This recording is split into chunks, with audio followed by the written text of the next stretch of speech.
Olá, minhas queridas, meus queridos, que bom estar com vocês mais uma vez com o programa Ivan Martins, sempre trazendo uma mensagem de amor, de luz, de cura. Hoje teremos um convidado muito especial, sempre muito especiais os nossos convidados, não é mesmo? Ele é médico, neurocirurgião, mestre e doutor pela Universidade de São Paulo.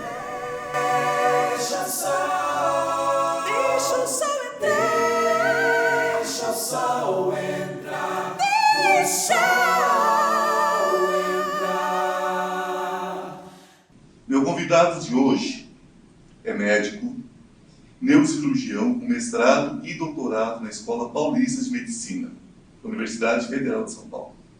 Ex-professor de neurocirurgia da Universidade Federal de Uberaba, autor de livros de divulgação científica, O Homem que Fazia Chover e outras histórias inventadas pela mente, e livros de ficção como O Diário de um Médico Louco e não ficção, como o atual Experiência de Quase Morte, EQM, Mente e Cérebro. É um prazer receber o senhor, Dr. Edson Amâncio. Muito obrigado. É uma honra tê-lo aqui. A medicina, Dr. Edson, de certa forma, ela é mecanicista, ela é muito prática, digamos assim, muito pragmática. Uma vez diagnosticada a patologia, né, então inicia um tratamento na busca de uma possível cura. Quando não se encontra a cura, vai remediando, como se diz, né? E vai levando, vai tocando mais para frente um pouco aquela vida, até que o coração pare, até que o cérebro perca as suas funções e o médico diz, hora óbito, e acabou. É evidente que nas escolas de medicina nós não encontramos uma matéria que fale sobre a continuidade da consciência fora, né? Fora do que nós chamamos de vida corpórea, né? Fora do que nós chamamos de vida, enfim, do corpo humano. Como foi essa transição? Como foi dar esse passo, né, numa direção que até pouco tempo era ridicularizada mesmo dentro da medicina, dentro do meio da psicologia, enfim, dentro da ciência como um todo? É um passo muito sério, é um passo que com certeza mexeu muito com o senhor na época, porque é um mergulho meio no escuro, não é isso? Como aconteceu esse processo? Então, Ivan, eu acho que você tem razão nessa primeira afirmativa sua, de que nós não aprendemos sobre a morte na faculdade de medicina. Muito pouco se fala nisso. Nós fomos treinados para lidar com a doença, com o sofrimento, mas até aquele momento onde começa a experiência de quase morte. Daí para frente, esse assunto ainda é meio tabu. Agora, tem um detalhe curioso, 30% das escolas de medicina americanas já tem uma cadeira para estudar coisas desse tipo, experiência quase morte, da experiência da morte. Entre nós, a ciência ainda está um pouco devagar. E para a ciência, em geral, ela é cética por natureza, né? Sim. Por quê? Aí nós temos um problema, que é lidar com a subjetividade. Quem tem experiência de quase morte, a pessoa vem trazendo um relato. Você não consegue reproduzir a experiência de quase morte no laboratório. Então isso mobiliza e mobiliza muito a ciência. Então, quando você trata de experiência de quase morte, você está indo na contramão de tudo que nós aprendemos. O que nós aprendemos? É que a consciência, o sentimento, a piedade, o amor, a paixão, a saudade, a memória, isso é produto do cérebro, é produto da química cerebral. Ora, se não há um cérebro funcionante, então não pode haver consciência. É isso que a ciência, em geral, acredita. Só que a experiência de quase morte vem exatamente contradizer essa pseudo-verdade, no meu entendimento, né? Porque as pessoas que vêm dizendo que tiveram a experiência de quase morte, elas relatam, por exemplo, a visão do próprio corpo, uma consciência ampliada, muito mais ampliada do que quando elas estão no próprio corpo. Elas assistem à reabilitação, por exemplo, de uma parada cardíaca, de um acidente de trânsito. E, enfim, tem uma série de desdobramentos, alguns são carregados através de uma espécie de túnel, alguns chegam num lugar paradisíaco, é isso que eles dizem, né? Alguns encontram pessoas queridas que já morreram, parentes ou amigos. Há sempre uma barreira a qual eles não podem ultrapassar. E todos, sem exceção, têm um filme da própria vida, eles contam isso, que é um filme que passa, às vezes até dirigido por um acompanhante ali, uma pessoa que já morreu, do nascimento até aquela hora. Mais ou menos isso é o corolário da descrição da experiência de quase morte. E, finalmente, tem o retorno, onde muitos relutam em voltar ao próprio corpo. Porque eles veem o próprio corpo como se fosse um cadáver. Às vezes uma mesa cirúrgica. Então, mais ou menos isso é um resumo. Agora, se você quiser voltar a falar no contraponto da ciência, realmente é muito difícil enfrentar essa é um dogma, né? A ciência, esse é dogma. Ninguém nunca provou que a mente é produzida no cérebro. Não tem nenhuma experiência capaz de definir isso. É um dogma. Um dogma. Eu conversando com o Dr. Edson, nos bastidores aqui, eu disse quão importante para mim é essa entrevista que ele está me concedendo, porque eu passei por um EQM. Eu tinha entre 6 e 7 anos de idade, e eu gosto muito quando o senhor diz que nenhuma experiência é igual a outra, porque a minha experiência, eu só tive consciência dela alguns anos depois. Não foi automático. E veio aos poucos, eu já tinha por volta de 20 e poucos, quase 30 anos, quando eu tive consciência total. E, corrigindo, de vez em quando ainda vem algum elemento, que eu, inclusive no meu livro, que eu vou lançar em breve, eu falo sobre esse processo.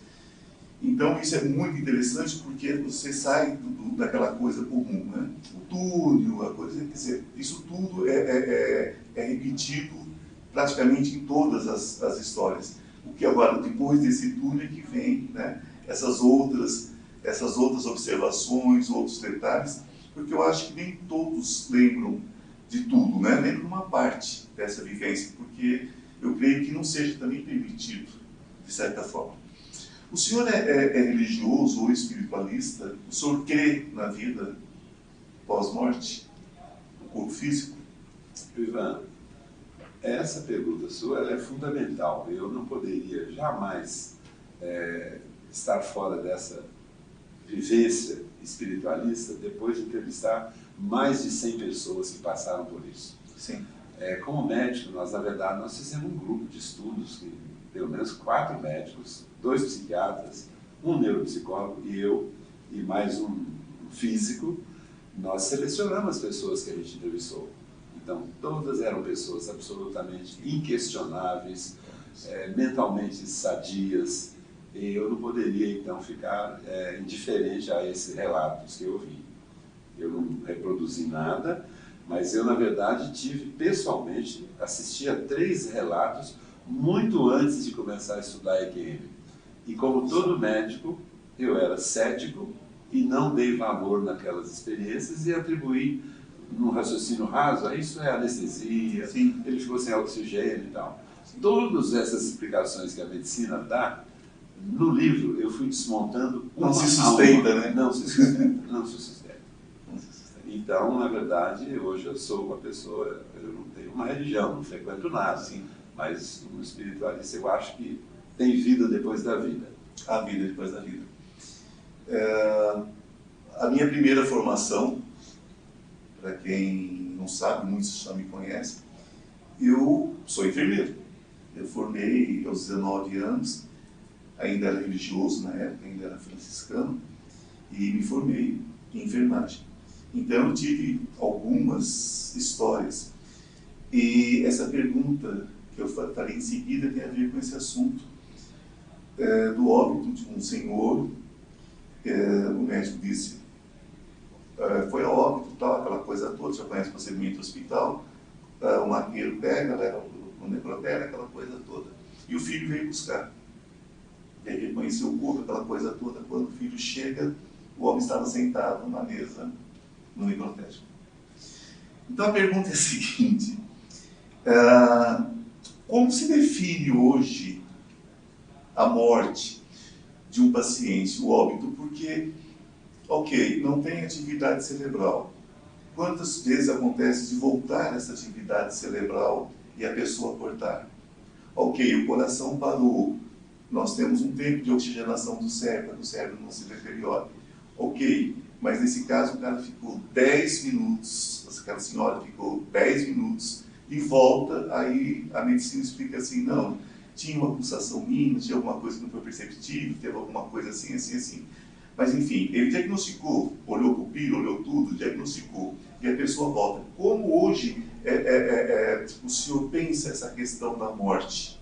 De fato, dá o diagnóstico, bateu o martelo, não tem volta. Como ficou isso para o senhor agora? Essa pergunta sua, ela permite assim, a gente expandir um pouco o raciocínio sobre a questão da morte. Há duas coisas que eu gostaria de lembrar. É o seguinte, não é exatamente o que você descreveu, mas a sua descrição ela é muito oportuna. Existe um fenômeno que qualquer médico que está, principalmente médico mais jovem, que está o dia inteiro dentro de hospital, né, plantonista, você sabe disso como é, que é uma coisa chamada de lucidez terminal. É o doente que está ali em coma, está com meningite, um tumor cerebral, uma doença grave, estamos só esperando o momento definitivo da morte. E de repente ele se torna lúcido, uma lucidez que pode durar segundos, horas ou mesmo dias, e que fica todo mundo chocado com de onde que saiu aquilo. Eu uso a lucidez terminal como um argumento contrário da consciência produzida no cérebro. Aquele cérebro já está perdido e esse doente volta, de repente, falando coisas absolutamente coerentes, com lembranças e recados. Então, é um fenômeno muito conhecido da medicina e descrito amplamente. Agora, no ponto de vista prático, como é que a ciência hoje define morte? Melhorou muito. Antigamente era parada cardíaca, parada respiratória, isso era suficiente. Hoje a falta de pulso, a falta de alguns reflexos do tronco cerebral que são realizados, e finalmente o eletroencefalograma trouxe um avanço. A falta de atividade elétrica no eletroencefalograma é sugestiva, não é a palavra final. A palavra final é uma tentativa de fazer um cateterismo, ou mesmo uma punção direta na carótida, e injetar um contraste e ele não subir.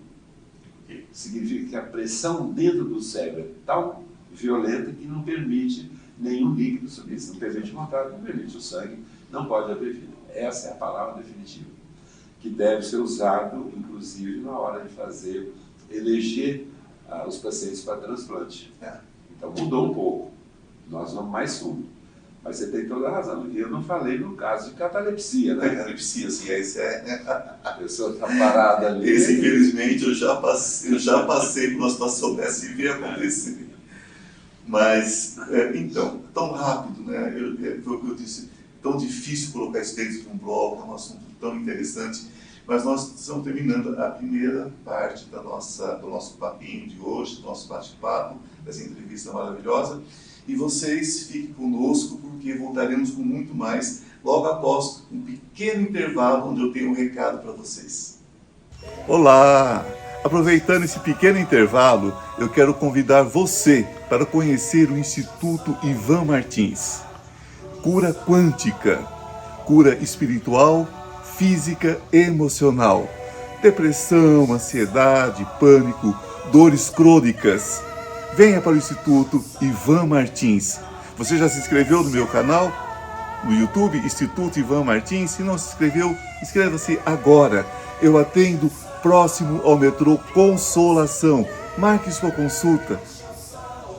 Bom, voltando com a nossa entrevista maravilhosa com o Dr. Edson, que vem trazer, eu acho que acima de tudo, para nós que cremos na vida além do corpo físico, além da morte física, traz um alento, tá? Traz informações para que a gente possa refletir profundamente sobre tudo que está sendo dito aqui, sobre a forma como nós pensamos, né? Porque traz aquela informação, a vida segue, a vida continua nas histórias dessas pessoas. Não temos aqui a intenção, né, de mudar a cabeça de ninguém, mas trazendo propostas, né, doutor, para que as pessoas pensem, as pessoas reflitam sobre isso. Durante a anestesia geral, o cérebro sofre, né, um bloqueio. Então você perde os sentidos, os 5 sentidos, você perde algumas movimentações musculares, por isso que é tão necessária a presença do anestesista e tudo mais, porque é preciso ter um controle, né, para que até as funções básicas não sejam desligadas, digamos assim, a grosso modo. Então, se tudo está desligado, se não existe o sonho, por exemplo, dentro de uma anestesia, eu procurei até pesquisar sobre isso, não existe referência de sonho, você estando anestesiado. E de repente a pessoa conta o que está acontecendo dentro de um ambulatório, dentro de um pronto-socorro, durante um acidente, durante várias situações, e ela está completamente impossibilitada pelos meios normais, né, de ter qualquer percepção. Então, isso vem de algum lugar. Então a pergunta-chave é a seguinte: o senhor acredita que o cérebro é o criador da consciência ou um receptor de uma consciência? Ótima pergunta, Ivan. Se você me permitir, eu vou fazer antes de responder. Claro, por favor. Porque eu deixei uma pergunta incompleta sua no começo. Como eu me interessei por Sim. Na verdade, eu era um médico cético, isso aí não tinha significado nenhum, até eu dar 3 experiências de pacientes meus que me contaram, isso ficou registrado, mas eu não me aprofundei. Claro. Mas em 2005, eu li um artigo publicado na revista The Lancet, que é uma revista médica, talvez a mais importante no mundo, com certeza, em que um cardiologista holandês, o Pim van Loon, publicou 343 casos de parada cardiorrespiratória, dos quais 10 a 15% teve um EQM. Isso foi publicado no Lancet. Então, quando eu li esse artigo, eu falei, se o Lancet aceitou esse assunto como tema científico, nós podemos. Não tinha sido feito no Brasil nenhum estudo científico sobre isso. Então, o nosso objetivo foi exclusivamente científico. Nós nos reunimos, um grupo de médicos e um físico, escolhemos pacientes e registramos essas experiências. Está no YouTube. Esse parênteses que eu queria voltar com você. Claro. E como é que nós elegemos o paciente do ponto de vista científico? Nós usamos o questionário do pesquisador americano que se chama Bruce Grayson. Ele fez 17 questões que nós fizemos aos pacientes. Você tem que tirar uma pontuação mínima de 7 para ser considerado uma EQM digna de ser estudada cientificamente. Então, todos os nossos casos passaram por esse crivo. Ponto, eu tinha esquecido de falar isso com você. Agora, a anestesia é fundamental, nós temos casos de EQM durante a anestesia, mais de um. O mais emblemático deles é um paciente que foi fazer uma cirurgia cardíaca e assim que ele foi anestesiado, ele já pulou fora do corpo. E a cirurgia está acontecendo, ele de peito aberto, assistindo aquilo, geralmente ele está um pouco acima do nível do solo, de cima, e aí teve todos os desdobramentos da EQM, voltou da anestesia e contou a história. Mas ele contou um detalhe absolutamente inquestionável. Ele não entendia por que o médico que operou, o japonês, ele estava vestido de cirurgião, com os braços cruzados e balançando os cotovelos, dançando antes de começar a cirurgia.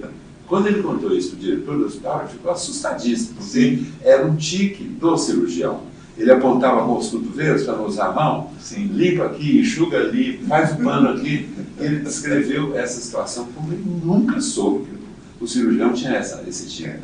Então, aí você vai no ponto principal da questão. A cirurgia, a anestesia geral, os circuitos estão bloqueados. A respiração é mecânica, está controlada por um aparelho. Os batimentos cardíacos são preservados, porque tem drogas que permitem isso. Mas aí é um dos indícios de que a consciência não está naquele cérebro ali naquela hora. Ninguém com anestesia geral pode descrever o que eu acabei de escrever para você. Não, né? E muitos têm desdobramentos incríveis da pessoa de descrever fatos acontecendo a distâncias enormes da onde ele está sendo operado. Nós tivemos um caso aqui, em São Paulo, paciente vítima do acidente automobilístico, imediatamente ele encontrou em contato com a mulher dele a 500 km de distância. Nós fomos atrás dela e ela confirmou. Ela percebeu, a criança começou a chorar, papai, papai, papai, e o pai estava morto lá. Já tinha acendido vela lá em volta dele, coberto no jornal. Então, quer dizer, pessoas inconscientes, por anestesia geral, ou por acidente, por trauma, por tiro, por afogamento, elas não podem estar conscientes. E estão, e muito mais conscientes do que quando estavam no corpo. Esse aqui é o detalhe. Você, quando tem uma parada cardiorrespiratória, médico, você, como enfermeiro, já viu isso muitas vezes, a paciente vai ficando confuso, torporoso, ele não sabe o que está falando e entra em coma. Sim. O que eles dizem é que eles estão muito mais vivos, muito mais conscientes. A consciência está ampliada. E eles usam indiscriminadamente a palavra amor nessa situação. Comunhão com a humanidade, Abraços de luz. comunhão com o universo. Todos falam isso. E todos relutam na hora de voltar, porque a coisa lá está melhor. Sim. A minha lembrança do que representava Deus na minha vivência era uma luz muito forte, mas essa luz era só um reflexo, era como se fosse um raio da luz, e mais nada. E eu tinha consciência que era, mas não precisava ser dito. Não precisava ser dito. Eu sabia que era, e eu não vi ninguém de outras parentes, eu não vi nada. Minha família passou muitos anos sem morrer, eu acho que não tinha nem consciência disso. Mas eu encontrei meu cachorrinho que tinha morrido. O meu cachorrinho eu encontrei. E é uma coisa que eu sempre falo, né? Que na evolução, pois é um outro processo, é um outro assunto, mas dentro da evolução, eles são os nossos irmãozinhos também. E eu encontrei esse animalzinho que era muito querido. E também não queria voltar não, tá? Não sei se é por causa do meu cachorro ou se é por causa da luz, mas eu não queria voltar. Doutor, eu sou psicanalista de formação e nós lidamos com muitas questões. Muitas vezes o paciente vem para fazer o seu processo de psicanálise e ele tem uma coisa que sem diagnóstico ainda. Dentro da esquizofrenia nós temos pelo menos 7 tipos conhecidos, mas a gente sabe que existem outras possibilidades. 1% da população mundial é esquizofrênica, então não é algo pequeno, não é algo simples, não é? É uma questão de muitas e muitas pessoas. É uma grande parte mundial, né? 1% é muita coisa. Enfim, isso sem contar Alzheimer, sem contar outros tantos de doenças. Se o cérebro, como eu penso, nesse caso, é um receptor e transmissor de uma consciência maior, ele é um aparelho. Por que esta consciência que está fora, que vive, consegue viver fora, não consegue melhorar a qualidade de vida dessas pessoas, evitando a esquizofrenia, né, para que ela não exista, para que não exista a questão do Alzheimer e outras doenças, tantas, né, que afetam as pessoas, debilidade senil e tantas outras coisas que nós sabemos que existem. Por que essa consciência não fura esse bloqueio? O senhor falou sobre aquela questão da consciência no momento final da vida. Eu já vi acontecer inúmeras vezes, uma senhora que já não conversava com a família há 10 anos, se alimentava com papinha, e a família tinha que fazer exercício para poder engolir essa papinha, era uma coisa assim. De repente, na hora de desencarnar, ela agradeceu as filhas, me agradeceu, porque eu era muito próximo da família, e cuidava deles. Ela rezou um terço no momento da morte, quer dizer, quem já não tinha consciência há 10 anos.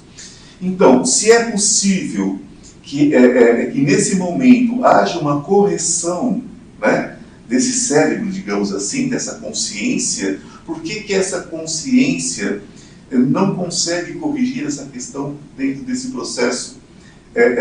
Enquanto a pessoa está ali parcialmente lúcida, né, não está com aquela divisão da questão da esquizofrenia, enfim. Ficou clara a pergunta? Eu acho que eu dei uma embolada aqui, o assunto é muito complexo. Não, ficou boa. boa a sua pergunta, e você usou uma expressão que eu costumo usar no meu livro, inclusive. É a questão de receptáculo. É como se o cérebro fosse um receptor da consciência, né? E você pegou exemplos como as doenças neurológicas, esquizofrenia, hidrocefalia e Alzheimer. A consciência dessas pessoas não pode se manifestar plenamente porque o veículo está avariado. Essa é meu pensamento, né? Agora, você, Ivan, não tocou no assunto por falta de espaço, eu vou tentar falar nisso. Eu falei que eu fui desmontando as teorias médicas para explicar a EQM, né? Mas eu fiquei numa dúvida atroz com um detalhe. Na hora da quase morte, já está provado que o cérebro é inundado por uma substância altamente alucinógena, 10 vezes mais alucinógena do que o LSD. Ela é fabricada na glândula pineal, fabricada no pulmão e no cérebro também. Chama-se dimetiltriptamina, o nome científico, o DMT, que é a abreviatura. E o DMT, ele existe na natureza, existe nas plantas. Da América Latina é muito comum. Os selvícolas, selvagens, os índios, usam o chá, é o mesmo chá que usa o santo daime. Não, a ayahuasca. A ayahuasca, que dá alucinação, é o DMT. E ninguém nunca explicou por que nós temos DMT no nosso corpo. E ele aumenta na hora da morte. Então, isso é um ponto de interrogação que eu fiquei. Será que o DMT teria um papel nessa experiência incrível que as pessoas descrevem como experiência de quase morte? Tem um pesquisador americano que conseguiu 60 voluntários, purificou a ayahuasca e injetou na veia. Nenhum deles teve a experiência típica da experiência quase morte. Muitos viram mandala, alucinações, tiveram a impressão de sair fora do corpo, mas não passou disso, né? Esse livro, inclusive, se chama Molécula do Espírito. Ele não está traduzido em português, está em francês e inglês. Mas é uma dúvida que ficou. Por que nós temos o DMT no nosso corpo? Ele é uma droga alucinógena, muito mais poderosa que o LSD. Essa droga, será que é a responsável quando há o caso de afogamento e que a pessoa consegue ser reanimada após o afogamento? Elas costumam relatar que a morte por afogamento não é essa coisa horrenda que a gente imagina. Eles sentem um certo conforto do afogamento. Provavelmente o DMT tem um papel aí, com certeza. Sentem um certo as pessoas que sobrevivem a esse processo. Bom, o senhor já me respondeu qual foi o caso mais interessante que o senhor estudou, né? E o que eu quero deixar aqui para os meus telespectadores é o seguinte, os meus seguidores também, tá? É o seguinte, como eu já disse, pelo que eu ouvi do senhor em entrevistas, o seu posicionamento sério, né? Não existe mesmo a tentativa de um convencimento.